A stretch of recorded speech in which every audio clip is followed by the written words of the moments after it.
ನಮಸ್ಕಾರ ಎಲ್ರಿಗೂ. ವನಿತೆ ಕನ್ನಡ ವಾಹಿನಿಯ ಮತ್ತೊಂದು ವಿಡಿಯೋಗೆ ಎಲ್ರಿಗೂ ಆತ್ಮೀಯ ಸ್ವಾಗತ. ಈ ದಿನದ ವಿಷಯ ಅಂಬೇಡ್ಕರ್ ಅವರು ಎದುರಿಸಿದ ಪ್ರಮುಖ ವಿರೋಧಗಳ ವಿವರಗಳು.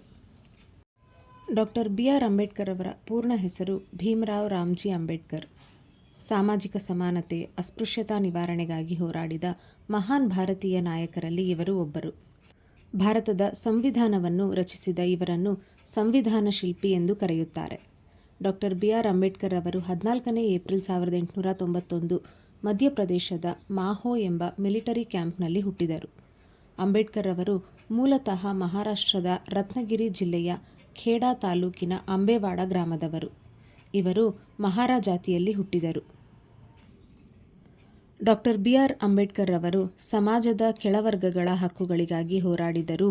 ಅವರ ಸುಧಾರಣಾ ನಿಲುವುಗಳು ಮತಾಂತರ, ಹಿಂದೂ ಕೋಡ್ ಬಿಲ್ ಮತ್ತು ಪಾಕಿಸ್ತಾನದ ಕುರಿತಾದ ಅವರ ಟೀಕೆಗಳು ಸಾಂಪ್ರದಾಯಿಕ ಮತ್ತು ರಾಜಕೀಯ ವಲಯಗಳಿಂದ ಭಾರೀ ವಿರೋಧವನ್ನು ಎದುರಿಸಿದವು.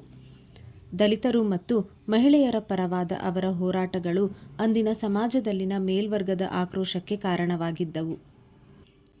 ಅಂಬೇಡ್ಕರ್ ಅವರು ಎದುರಿಸಿದ ಪ್ರಮುಖ ವಿರೋಧಗಳೆಂದರೆ ಸಾಮಾಜಿಕ ಸುಧಾರಣೆಗಳಿಗೆ ವಿರೋಧ, ಹಿಂದೂ ಸಮಾಜದಲ್ಲಿನ ಜಾತೀಯತೆ ಮತ್ತು ಅಸ್ಪೃಶ್ಯತೆಯನ್ನು ಬಲವಾಗಿ ಟೀಕಿಸಿದ್ದರಿಂದ ಸಾಂಪ್ರದಾಯಿಕವಾದಿಗಳು ಅಂಬೇಡ್ಕರ್ ಅವರ ಸುಧಾರಣೆಗಳನ್ನು ವಿರೋಧಿಸಿದರು.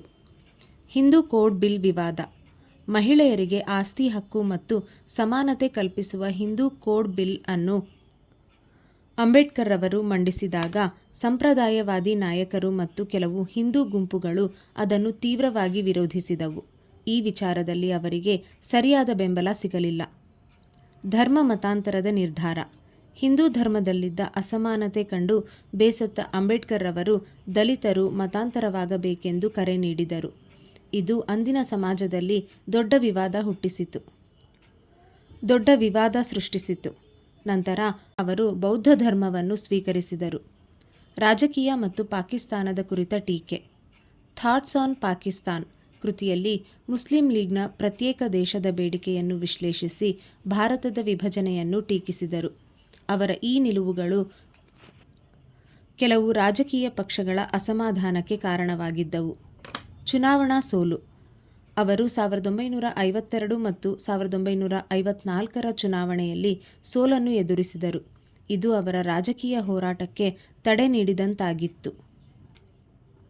ಕಮ್ಯುನಿಸ್ಟರು ಮತ್ತು ಕಾಂಗ್ರೆಸ್ ವಿರೋಧ, ದಲಿತರಿಗೆ ಪ್ರತ್ಯೇಕ ಮತಕ್ಷೇತ್ರದ ಬೇಡಿಕೆಯು ಮಹಾತ್ಮ ಗಾಂಧೀಜಿಯವರೊಂದಿಗೆ ಭಿನ್ನಾಭಿಪ್ರಾಯಕ್ಕೆ ಕಾರಣವಾಗಿತ್ತು.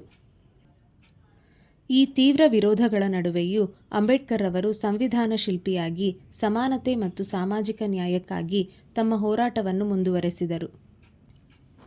ಈಗ ಇಂದಿನ ಕಿವಿಮಾತು. ಬದುಕಿನಲ್ಲಿ ನಮಗೆ ಎಲ್ಲವೂ ಸಿಗುವುದಿಲ್ಲ, ಸಿಕ್ಕಿದ್ದನ್ನು ಸಂಭ್ರಮಿಸುವುದೇ ಜೀವನ. ಧನ್ಯವಾದ.